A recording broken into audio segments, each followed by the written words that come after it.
I still use a Valve Index at home for VR. It's a convenient package and it's easy for my aging RTX 3080 to drive, but there is no doubt that the rest of the industry has left Valve, and therefore me, completely behind. Which I guess means it's time to go shopping! Our first candidate is Pimax with the Crystal Super, a monster of a headset with specs to match. Each eye gets a whopping 3840 by 3840 of resolution across a 120-degree field of view. They claim that this is the first Retina-grade VR headset. And there's more to love than just the resolution. Pancake lenses are super compact, which is cool. But if you've got the space, which they clearly do, their single-element lens offers much better light transmission, which enables their claimed 280 nits of peak brightness. Now, that doesn't sound like much compared to the brightest TVs or phones, but when you're in a completely darkened environment, trust me, that's a lot. Now, there's no support for HDR at this time. That's gonna have to wait for their upcoming HDR-capable micro OLED headset later this year. But to improve their contrast at least, they've got 1,000 local dimming zones per eye. I can't wait to try this. And neither can our sponsor. Wicked Cushions. Fall in love with your favorite headphones all over again with replacement ear pads from Wicked Cushions. Your new favorite headphone pads are at the link in the video description, so head on down there. What are you waiting for?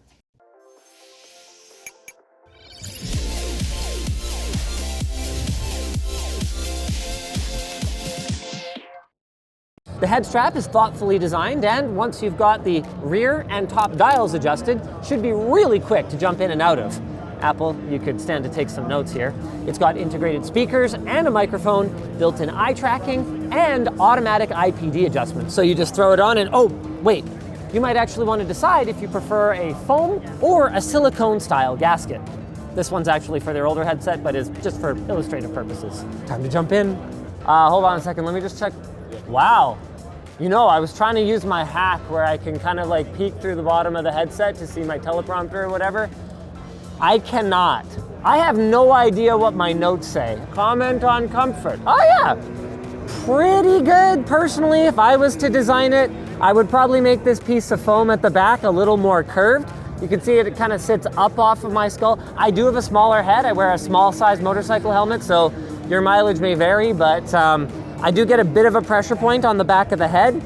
Nothing crazy though, and I suspect it would get a little bit better with some break-in. I get a little bit of pressure also on my proud Roman nose. Other than that, pretty good. So the keen eyed among you might have noticed that there's no lighthouses around me. That's because the Crystal Super can be used either with outside-in tracking with an optional faceplate, or with their own custom SLAM algorithm inside-out tracking. They admit that the inside-out tracking is not as good as outside-in, but they found that for racing and flight sim, most of their customers are happy with it. Personally, I've already noticed that it's a little disorienting and nauseating, but your mileage may vary. I especially noticed it when I was moving around and I could see slight tracking errors in the cockpit, but I'm pretty sensitive to that, and it's my job to notice these things. So my next point says after gaming. So that means I get to actually game for a bit. Wow, this sim platform is something else. I am going to die. Okay, I am not going to be setting any lap record times. So hopefully we can all agree on that. Bloody hell, does this ever look good. Oh no, I'm going to die. Yep, it's a good thing they limit how hard this this wheel can pull on you. I can tell it was gated there because otherwise it was gonna rip my arm off. This is some of the strongest force feedback that I have ever felt. My immersion level is extremely high, Andrew. Extremely, oh God, I'm gonna die again. What really stands out to me is the clarity of like text. Like everything is readable. This looks, the screen on the steering wheel, oh lordy, looks like a screen in front of me. I want to reach out and touch the dials. All right, I'm actually gonna stop, go a little bit slower. I just want to get a chance to kind of check things out. Getting a little bit of yellow fringing below objects where there's very high contrast, say in the shaded area under a tree against the sky. Little bit of blue fringing above high contrast objects, Pimax says that they do still have some work to do on the optics. They're still a little ways away from release on this thing. As for the dimming zones, I wasn't expecting to be able to pick those out in actual content. Oof, and I'm dead. Cool, but the good news is, in actual content, I would have thought I'd need something more along the lines of a bright object moving on a black background to pick them out, but hey, if you don't notice them in actual content, I guess that's a good sign. And as for the audio, this clearly isn't the best environment to evaluate it, but I can hear it, so that's something. I haven't even shown you guys the best part yet. The optical module can be popped out and swapped. At launch, they're planning 2 versions, the one that I used today, and a second one that has the same panels, but different lenses that push the FOV to a whopping 135 degrees. That is gonna cost you some pixel density, but it should make for an incredibly immersive experience. Now sadly, the last feature of the Crystal Super is that you can buy it outright without any subscription. I hate that I have to bring that up, but they are right that it does differentiate them from some of their peers in the VR space. Of course, the one-time payment is a lot though, which means that I do want to explore my other options. Next up is the Shiftall MeganeX Superlight 8K, and even though I've only walked about 5 paces, I feel like I've stepped straight into the future.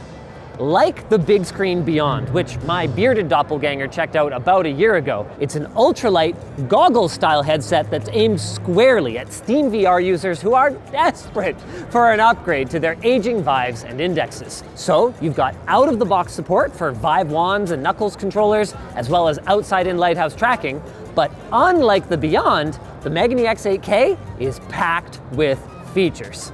Here it is all rigged up with the single USB-C tether and their head strap. I'm talking motorized IPD adjustment, eye relief adjustment, so that's the distance from your eyes to the screen, a magnetic gasket for quick sanitary swaps depending on user preference, and even the ability to remove the gasket entirely, which, combined with their little flip-up feature like this, is great for developers who need to quickly switch between working in VR and working in regular R. Here on the bottom, they've got individual diopter adjustments for each eye, with support for custom lenses for stronger prescriptions, and they've even got mounting points for open source face tracking and eye tracking hardware. I mean, anything that you can hook up to a USB 2 Type-C port, or you cannot do any of that and you can just plug in your headphones. Anything USB. Now, this does come at a cost to weight. It's about 40% heavier than the Beyond at 179 grams, but here's the thing. I have a Beyond collecting dust in my home, and the reason I don't use it is that an individually fitted device just doesn't work in a household that has multiple VR users. And solving that is worth 50G to me. 50 grams, not 50 grand. Don't get any ideas about the pricing. We'll talk price later. First, we game. I only play Beat Saber, so I don't know any other games. Oh, well, this is VR Chat, so it's a social VR platform. I'm sure you've heard of it. I know what VR Chat is. You know what VR Chat is. Okay, anyways. So I'm just saying, don't expect me to be good at anything other than Beat Saber. there's nothing to do here. It's just a visual enjoyment game, I guess. So you're just going to throw it on, and then you're going to be able to perceive the optics. And I guess that's fine, because the optics in the screens are the main story here. Each eye is getting a 3840 by 3552 micro OLED panel.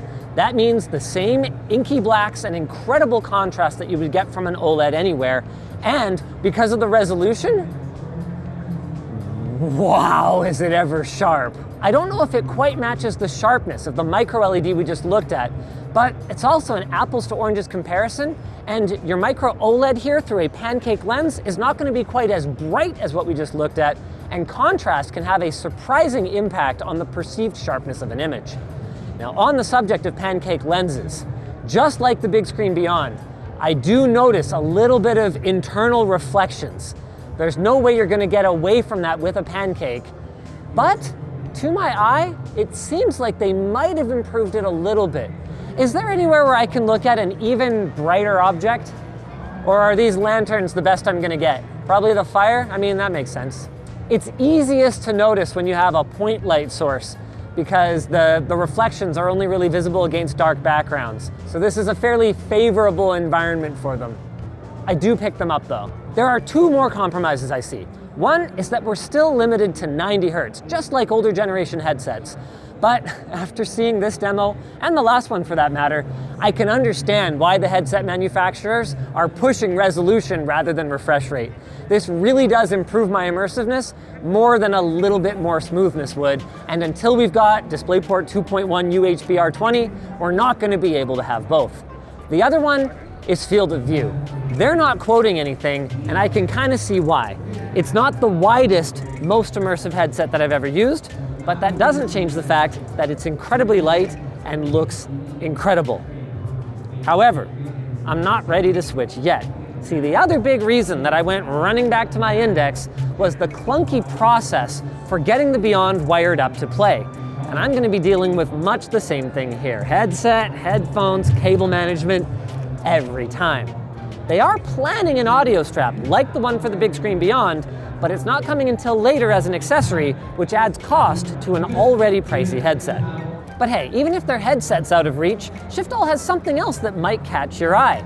Their new Grip VR controllers are Steam VR compatible with an ergonomic shape that's very similar to the Valve Knuckles controllers, but with an Oculus Quest-like button layout. Now, as someone who's only ever dailied Oculus devices for review purposes, I'm not sure that I would want to change over to these, but it's really nice to see other options in the market.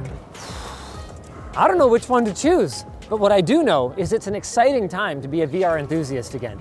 And it's exciting to tell you about our sponsor. Wicked Cushions. You don't have to toss out your favorite headphones just because they've gotten a little crusty.